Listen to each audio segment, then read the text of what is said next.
where were we? So I guess it would be perhaps a good idea just to kind of recap where we are before we move on. So in the first half, I kind of started by talking about the fundamental structure of reality. You can't really go any deeper than that. And the idea that the world is fundamentally, at its core, built from information, and that this information processing, according to perhaps a very, very simple rule set, gives rise to emergent hierarchies of increasing complexity from the ground of reality itself through to fundamental particles, atoms, molecules, cells, all the way up to conscious humans with brains.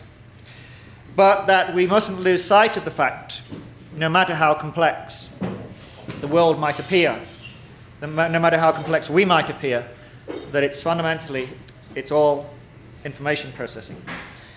And once we think of the world in that way, we see that psychedelics can be explained as not as distorters of reality, but as patterns of information themselves that change the information generated by your brain. The information generated by your brain is your world, and this is always the case whether you are awake, dreaming, or at the peak of a psychedelic experience. Psychedelics change the information. They don't create a distortion of reality, they create a modified reality that is just as real. It might not be as adaptive, might not be as useful immediately in terms of survival in the natural world, but it is a valid reality, and don't let anyone tell you otherwise. So what I want to do now, I mean, I've spoken about this idea that DMT is special in that it causes 100% reality switch, as Terence McKenna used to call it.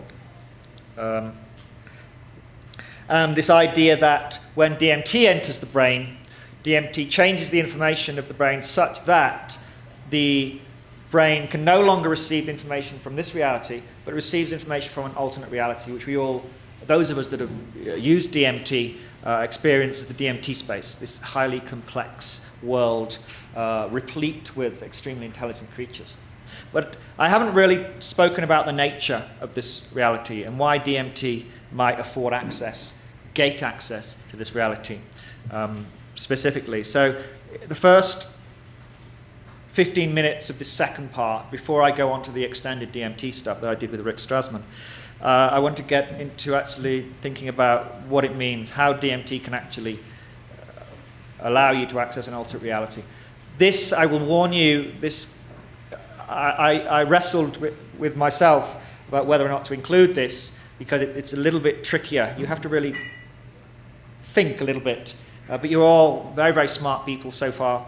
The responses, everyone seems to be have a good understanding of what I've said, so hopefully I've been reasonably cogent in my presentation so far. So I'm happy to go ahead with this. So we used, at the very beginning of my talk, I used Conway's game of life, this two-dimensional cellular automaton, as a model of reality. Now, of course, no one's suggesting that reality is Conway's game of life, but that reality works in a similar kind of way, and that you have a very, very simple rule set, the base of reality, space and time, broken up into discrete units, time marching along one step at a time, and space broken up into individual cells, which are obviously not two-dimensional, right? There are at least 3 dimensions of space that we know of, so we can't use Conway's game of life, but we can extend Conway's game of life into a 3-dimensional cellular automaton. And that works in the same way, except you have to consider cells in a 3-dimensional neighborhood. You have to consider cells up, above and below. So it requires information to be transferred from the 3rd dimension. So let me give you some examples. So let's imagine now not one single cellular automaton, one single 2-dimensional cellular automaton like the game of life. But let's imagine we've got a stack of 3 of them, or 4 or 5, doesn't matter. We've got a stack of these cellular automata. Each one, of course, forms these patterns of information that we've discussed in great detail. So when we bring these together to form this stack, I now ask you the question, is this a stack of 2D cellular automata, or is it now a three-dimensional cellular automaton? Both, possibly, right? It kind of is both. But actually, the answer is not so simple. To answer that question, you need to answer another question, which is information transmitted between cellular automata? If the answer to that question is no, then it is a stack of 2D cellular automata. If we use Conway's game of life and imagine that each cellular automaton is indeed using the physics of their universe is Conway's game of life rules, those 4 simple rules, this will always be a stack of 2D cellular automata. Why? Because Conway's rules do not take into account cells above and below, what we call cells in the orthogonal direction. So they only take account of cells in the same plane in which you are, which means that any critters, any beings that emerge on a cellular automaton like Conway's game of life will never ever know that they're part of this higher dimensional system. Why? Simply because information cannot be received from this orthogonal dimension, from the third dimension. However, this, for reasons which I'll explain in a second, is also 2D cellular automata. When you bring these together, this becomes a three-dimensional cellular automaton. Why? Well, I'll tell you why. Because the rules are slightly different. So this cellular automaton, instead of having just 2 states, so instead of each cell being either alive or dead, black or white, whatever, you actually have 3 states. So a cell, in this case, the 3 states are white, black, and blue. The colors are completely arbitrary and irrelevant, but you just have to remember that you've got 3 distinct states. And each state, as we learned with Conway's game of life, whether it remains in that state or changes to another state depends on a rule. So if, in Conway's game of life, for example, if a cell is alive and it has less than 1 neighbor, it will die of loneliness. If a cell is dead and it's got exactly 3 neighbors, it will become alive, otherwise it will remain dead. So let's imagine, now of course Conway's game of life, the rules that dictate Conway's game of life are just one set of rules, again, amongst a large number. John Conway didn't kind of invent the game of life, so much as discover it. There are a very, very large number of possible rules that you could make up. And you can make them up, you can run them on a computer, very, very simple. Many, many, many have been studied. But only a handful actually produce complex behavior like Conway's game of life. So let's imagine different types of rules. So let's imagine with the black and white states of our new cellular automaton, they only have a 2D neighborhood. What that means is that when a cell updates its state, it's only looking at cells in its own plane. It doesn't take into account cells up and down, which means that it's not receiving information from the orthogonal, the third dimension. So any creature built from black and white states, any pattern of information built from black and white states will never ever know that it is part of a three-dimensional structure because the rules don't allow it. However, our new state, the blue state, is different. Its rules do take into account the third dimension. So whether a blue cell remains blue or changes to white or changes to black will depend on not only the states of the cells in the two-dimensional neighborhood, but also will depend on the states up and down. So they will also have an effect on the update. What that means is that the blue state receives information from the third dimension. So let's look at an extended version of this. So here we have our familiar cellular automaton. We have some creatures we're perhaps familiar with. We can see the glider there. But this glider is never going to be aware, even if he was conscious, that he was part of a three-dimensional system, even when we have a stack of them. However, this blue structure is different. This blue structure is built from blue states, which means that it's actually part of a three-dimensional structure, simply by virtue of the fact that it receives information from the third dimension. So actually, whilst we see this blue structure here in the 2D cellular automaton, it's actually more accurate to regard this as a three-dimensional structure. So what that means is that if this structure was actually highly complex and conscious, it would actually experience a 3D world, whereas all of the beings that are made from purely black and white states would only experience a two-dimensional world.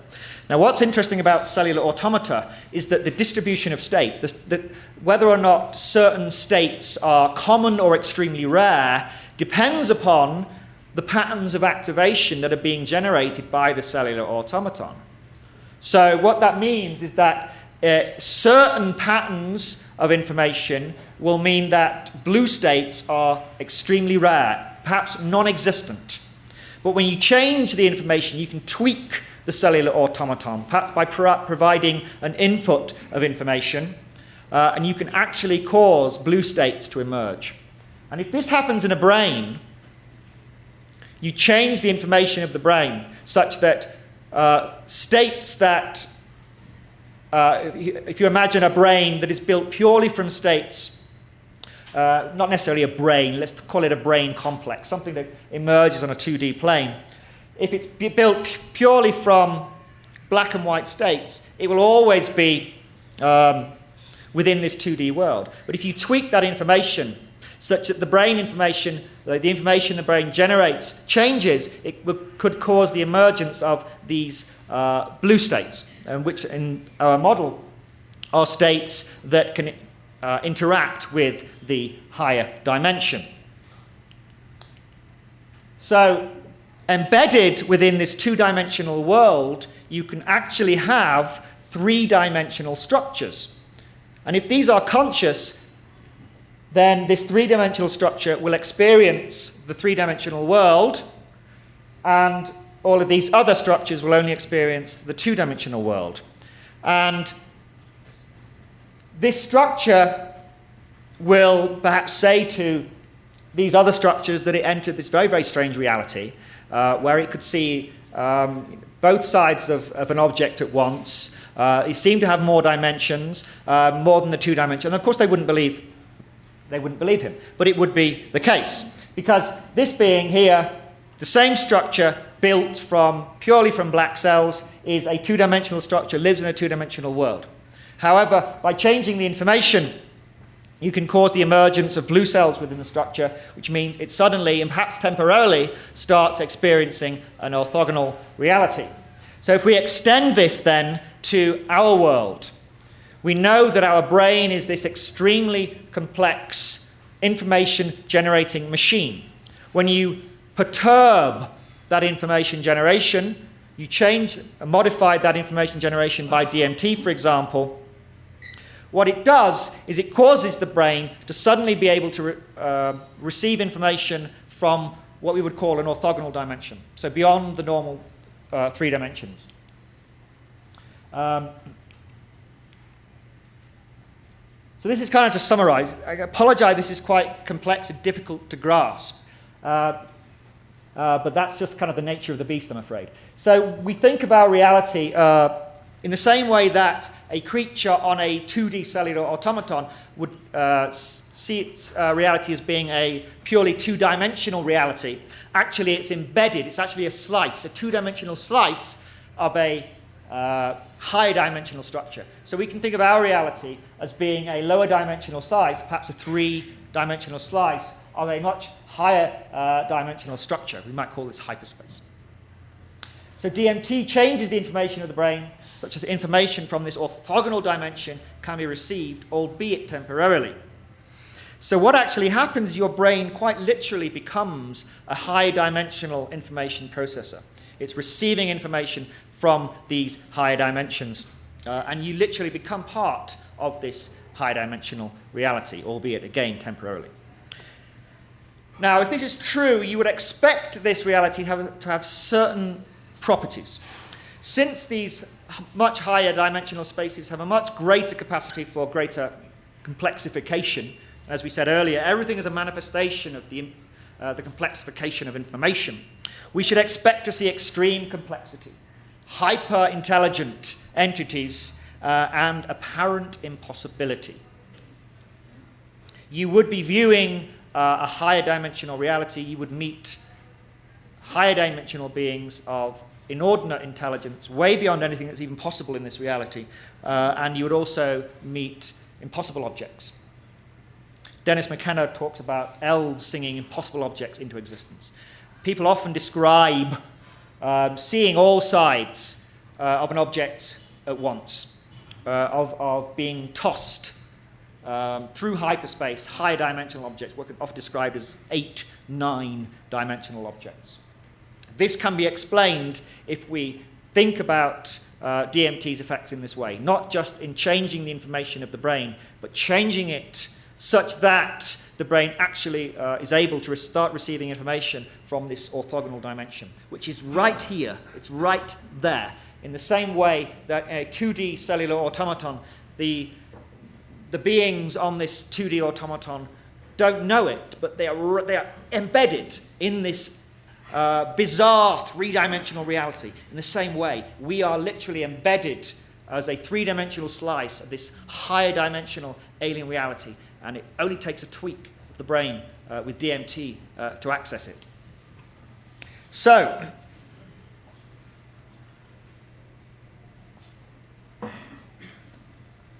let's move on a little bit now into some of the practicalities of DMT use. As Daniel spoke about at the beginning, I became very interested in DMT as this gateway to this universe, but also frustrated. People often get wedded to the idea, this romantic idea of sitting on a hand-woven rug and raising this hand-blown glass pipe to the lips and smoking DMT after doing meditation and stuff, all wonderful stuff. But I think we should use our technological apparatus to access these realms for longer periods of time. I think we owe it. We're dealing with perhaps extremely intelligent, powerful beings. The best that we can do when we enter their realm is to use our best tools, to bring our best tools to the table. So I'm not saying that traditional preparations of DMT like ayahuasca or vaporized DMT from a pipe is inferior to the method that I'm going to describe. But I think we need to use the technology that we have because, of course, DMT is very short-acting, and this pretty much encapsulates the usual mode of ingestion. So you smoke or vaporize the DMT in this little glass pipe, and you're hurtled into this space for 3, 4, 5, 6 minutes, and then you're kind of dragged back. By the time you can get your bearings, it's all over. So let's talk about what actually happens when you smoke DMT from a much more physiological sense. So we'll go away from the sort of the brain and the information stuff and actually think, well, what's actually happening? So you take DMT, it goes into the brain through whatever mode of administration you choose. You might choose to smoke it, that's by far the most common mode of administration, or you might choose to inject it. But either way, it enters the brain, and immediately it starts to be metabolized, it starts to be broken down, and it starts to be eliminated. And this happens very, very rapidly with DMT. However, DMT does have some properties that other classic psychedelics don't. And one of this is a lack of tolerance. So LSD and psilocybin, whilst the onset is much slower generally, unless you inject it, and the plateau is much longer, you can stay there a lot longer.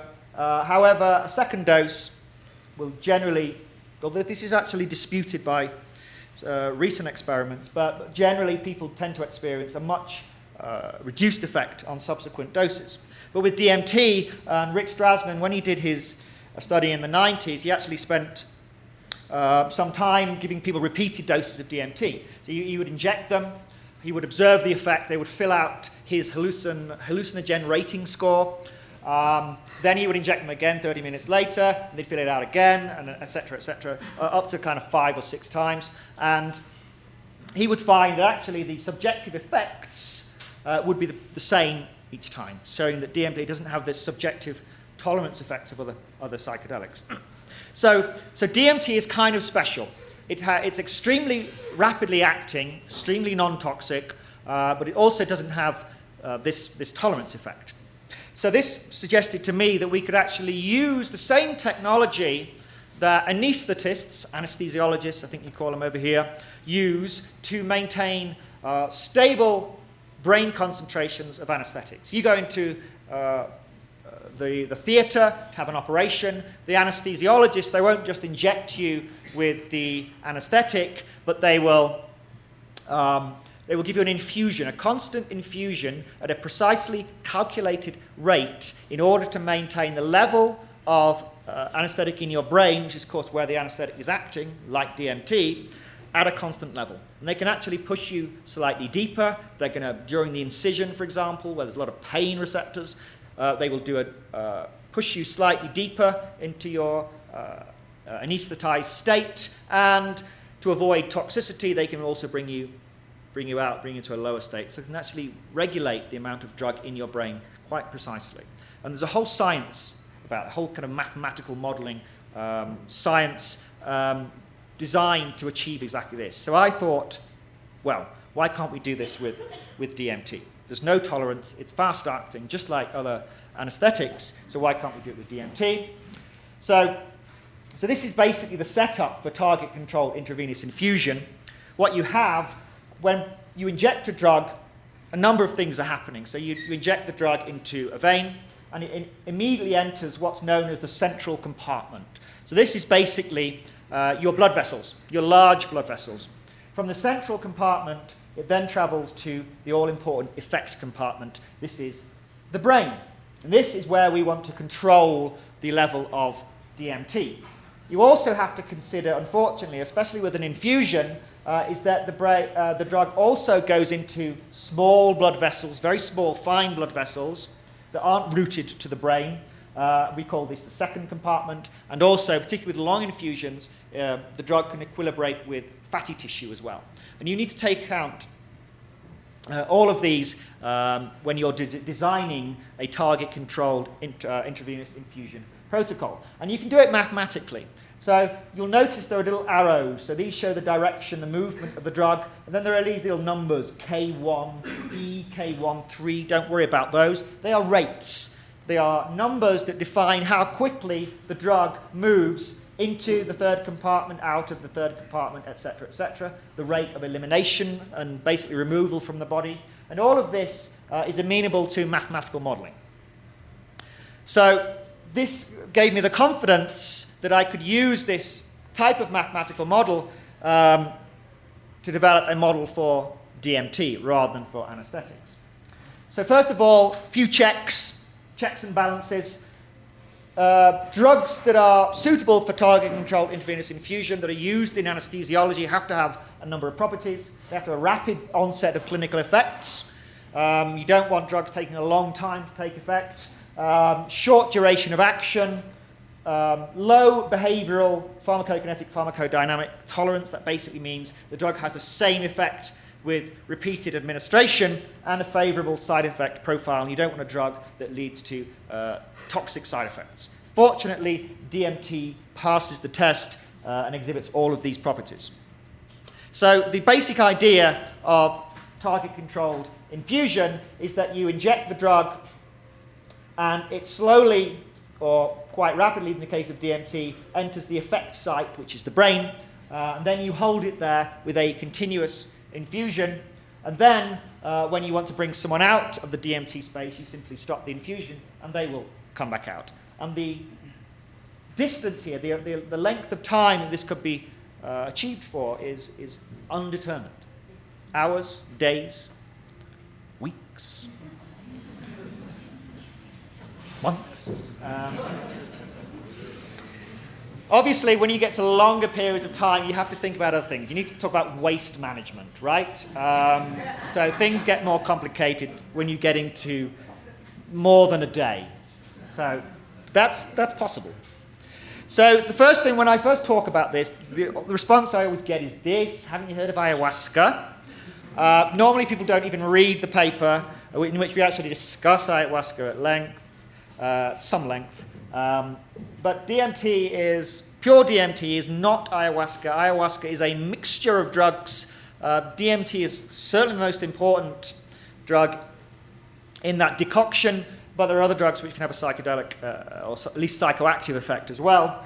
But also ayahuasca does not allow you, it does allow you extended trips in DMT space, but it does not allow you to manage and carefully control a specific brain concentration. So it's a wonderful technology. And you think about the invention of that, the discovery of that technology by the indigenous people in Amazonia, it's remarkable, but it's very different to what we're proposing. Also, ayahuasca is accompanied by numerous unpleasant side effects, both end purging, violent purging. You know, it's not particularly, it's a very humbling experience, but not something you'd want to do on a hospital bed. Also, and perhaps most importantly here, when you look at the peak DMT blood concentration after consuming ayahuasca, forget about the units here, 15 to 18 nanograms per milliliter. Whereas with, this is Rick Strassman's higher dose, 0.4 milligrams per kilogram intravenous injection, you reach levels of over 100. So this is a different level. So we're not suggesting that we bring someone to this level. We're suggesting we not only reach this level, but actually maintain this level. So I had this idea, so I was satisfied now that it could work, so what I needed then was blood data. When you develop a pharmacokinetic model, you need pharmacokinetic data. You need blood data. You need to inject lots of people with DMT, and you need to record their blood DMT concentration over time. Fortunately, Rick Strassman did that, so I dropped Rick an email, and literally 30 minutes later, I got back this package of Excel files, which I had to kind of decipher. It was all pretty messy, but the data was all there. So what that means then is that we can plot, this is for an average person, we can plot the DMT concentration. So this is after 0.4 milli, this is the highest dose that Rick used. You can see the red dots here. This is the blood DMT concentration over time. So it's measured after 2 minutes, and it's about sort of 55 nanograms per milliliter. Then it drops over subsequent minutes and goes basically back to baseline after about an hour. So having got this blood sample data from Rick Strassman, this can then be used for developing this mathematical model. You remember I showed you this diagram, which had all these numbers in. This is the basis for this mathematical model. And the idea is you fit your mathematical model to replicate the actual data in humans. So then you have an idea then of how quickly DMT passes between these different compartments. It's quite clever, really.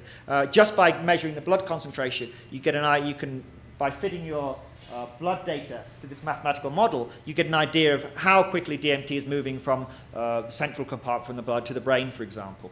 And you can control for that. So this is the fitted curve. As you can see, the peak is actually before Rick took his first blood sample, and it peaks at over 100 nanograms per milliliter, so 6 or 7 times higher than is achieved with a regular dose of ayahuasca.